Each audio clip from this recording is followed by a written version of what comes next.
Alright friends, we're in for a treat today. Today we're going to go and visit a ring fort, also known as a fairy fort. These are monuments that are found all over the country. There's literally tens of thousands of them. And here in North Galway, South Mayo, we are blessed with an abundance of them. They're typically monuments that date to about 1500 years ago, late Iron Age, early medieval period, so not AD to about 1000 AD, give or take. I think there's some documentation of some being lived in up to the 13 and 1400s, but for the most part we're talking right that sweet spot between the historic period and prehistory, where mythology and history collide. And that's important because the ring forts have a very close association with the other world, commonly referred to as fairy forts. And in fact, when I was growing up, that's all we ever called them, was fairy forts, because they were places where the Sidhe lived, the fairies, and you if you knew it was good for you, you left them the hell alone. Lots of stories of farmers who meddled with them, cleaned them out or leveled them to make room for crops or whatever, and then coming to a sticky end because they'd angered the fairies. Anyway, so ring forts, typically it's a ring enclosure that's made up of either an earthen bank or in some cases a stone bank. They're called rats, or ATH, or dunes, DU for the N. These are all Irish words for fortified or fortification or a fort. Or they're called cashels. Now typically when they're called a cashel, that means that they're made out of stone. And there's a few cashels here in the west of Ireland, but you find a lot of those down in Kerry and Cork. Most of the ring forts in this part of the country are dunes or rats. They're made out of clay. So they're spectacular. If once you get an eye for them, once you know what you're looking for, you're driving these roads, these back roads, you see them in every other field, and they're kind of cool. They play a little game of spot the ring fort driving around this part of the world. The one we're going to today is in a townland of Banagher, over by Milltown, and it's probably one of the best examples of a ring fort that I've ever seen, and no exaggeration. And that's because it has many of the characteristics associated with these types of settlements from the early medieval late Iron Age period, and we'll have a look at those once we're on site. So let's go and visit a fairy fort and hopefully not run into any fairies. Now this one in particular, I should say, is on private land. I think this is one of the first monuments I visited that's on private land. It is signposted and it's well documented, which sort of imply landowner consent, but you should never assume that. Now, as it happens, I was lucky enough to be strolling by it recently, and I bumped into the landowner, a lovely man called Pat Nocton, who gave me permission anytime to go in and have a look. That's it. That's once we played the game of whose son are you. So I was subjected to a million questions as he tried to figure out who I was, and once he figured out that he knew my grandfather and my uncle, I was good to go. So you have to play a little game of who am I, get permission from the landowner, and in you go. So now on to Banagher and the fairy fort.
So ring forts, fairy forts, you find them all over the country. I think last I read there was 40 or 50,000 of them. And that number could be completely wrong. I could be making that up. Sometimes I lose track myself. But this one here now, we're in Banagher, the townland of Banagher, about 15 kilometres northwest of Tuam, County Galway. And this one, I was brought to this ring fort by a friend, come on Teresa, just a few months ago, and it blew me away. Ring forts typically now are earthen, round structures, usually made of a dugout bank or ditch, and then the soil is piled up on the interior to form a bank, like a defensive bank with a ditch around it. And that's it. Very plain, simple structures usually. This one though is absolutely spectacular. We're standing at the entrance, and this one has a very, very visible entrance. Now typically when they have entrances, it's just a break in the bank. This one actually has an entrance structure. These two little arms of the bank sticking out, and here we are. I don't have my compass out, but I'm guessing it's roughly aligned east-west, I think. This might be an east-facing entranceway. But look at this. This is what makes this ring fort. Well, it's one of the things that makes this ring fort so unique, is the bank is actually faced with massive orthostats, these big upstanding stones. It's spectacular. This is really odd. Very unique. Look at that. Limestone, I think. So we have this stone facing coming in. Now we're walking into the interior of the ring fort, and then all the way around. Look at that. Stone facing. Now it goes visibly about a third of the way around, and then the stones are gone. I'm guessing robbed out, used for construction, who knows. This side there's none at all evident. This side of the bank actually is very corroded, very eroded. This side's much more intact. Look at this. We've got a sheer face, and then the top of the bank is almost flat. Up we get. So there's our feature, there's our entrance, and here's our bank. Lovely flat surface. Now, probably in all likelihood, this bank would have been augmented by a wooden palisade. And then outside you'd have had your defensive ditch, and you can see evidence of a smaller outer bank still there. Oh, there's the sheep. Look at them all lying down. That is a field of very pregnant sheep. Poor things. They'll be popping sprogs any day now. But this bank goes all the way around, obviously. That's why it's called a ring fort. There's a nice... Oh, look at this. More stone. It's just covered in moss. Ooh, it's amazing. Honestly, that's so unusual to have a ring fort that's mostly earth, but still has this amazing stone facing on the inside, not the outside, mind you. And look at the size of that defensive ditch. Quite a substantial bank here as well. Now, there's a few things about this ring fort that make it so unique. First and foremost, the entrance. Unbelievable. Secondly, this stone facing. Like, this is a proper feck-off fort. No question about it. Somebody very, very impressive and wealthy lived here once upon a time. But then, outside, see this little ridge line? It comes all the way up here. Let's walk out to it. This is an external field system, contemporary with the ring fort. And that is so unusual to find. But there's actually a little field system all enclosed in these walls. So paddocks, external paddocks, grazing for animals, all outside the ring fort, which is just incredible. Now there you can see a better view of the external bank. Interesting, you have a big chunk taken out here, whatever that is. But all the way along, all the way back, here's an external field system. Very stony. Oh, to be an archaeologist and to dig this up, lads. What would we find?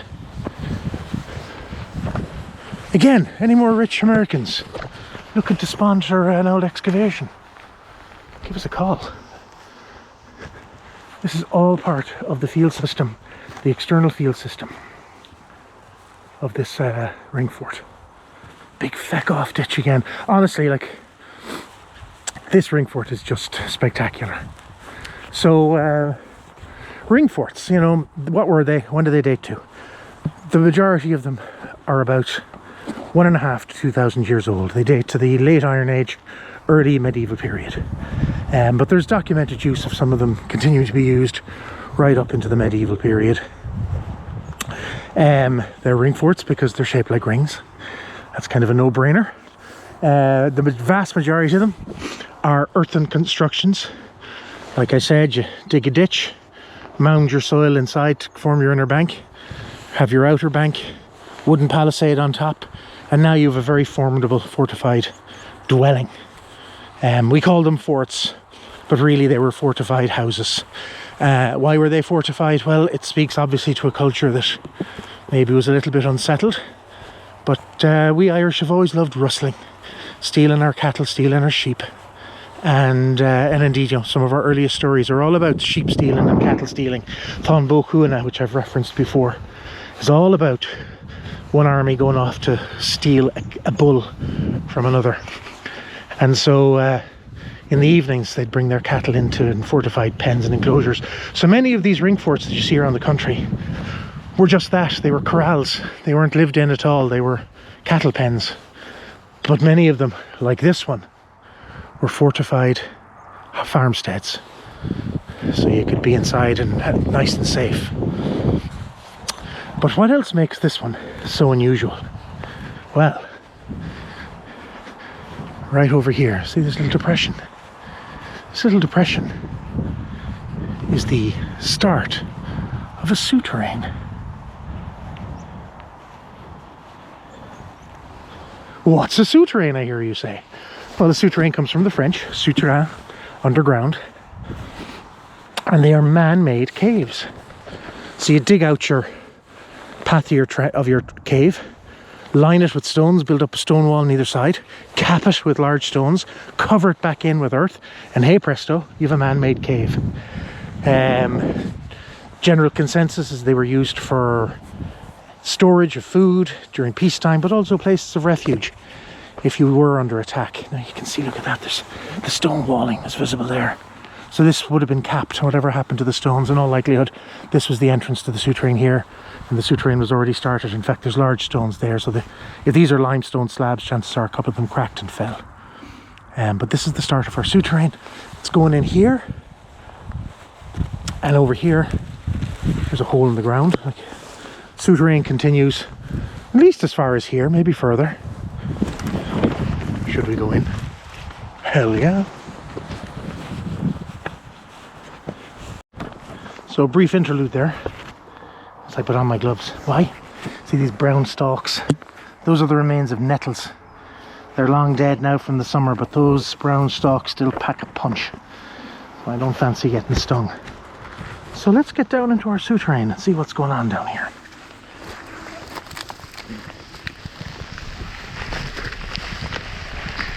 And please God, it won't fall on us today. That would suck. Look at this. Look at this. God said, let there be light.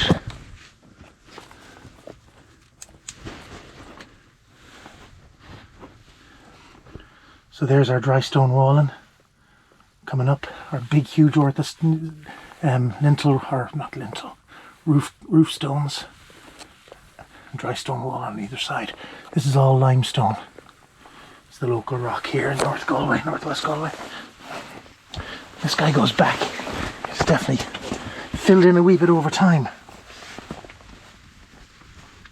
Clearly goes further back again.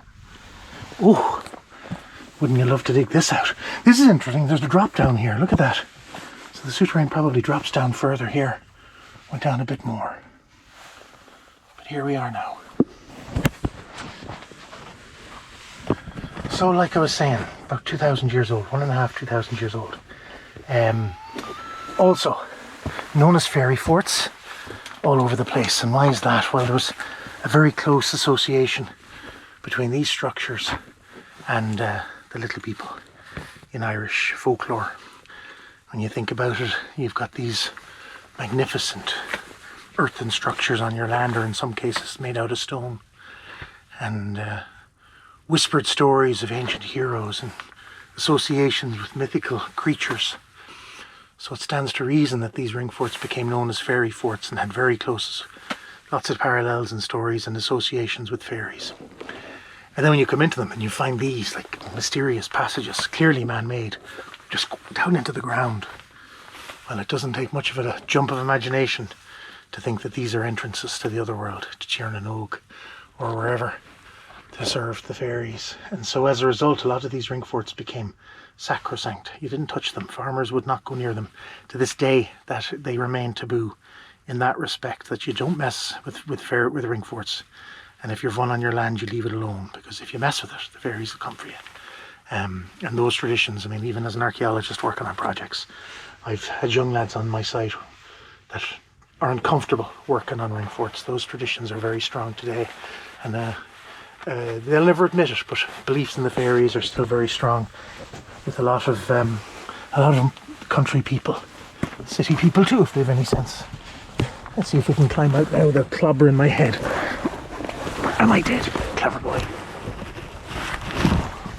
But there you go. There's the ring fort. There's the souterrain. And there's an ancient site here in North Galway, which is just spectacular. Love it. Not bad, huh?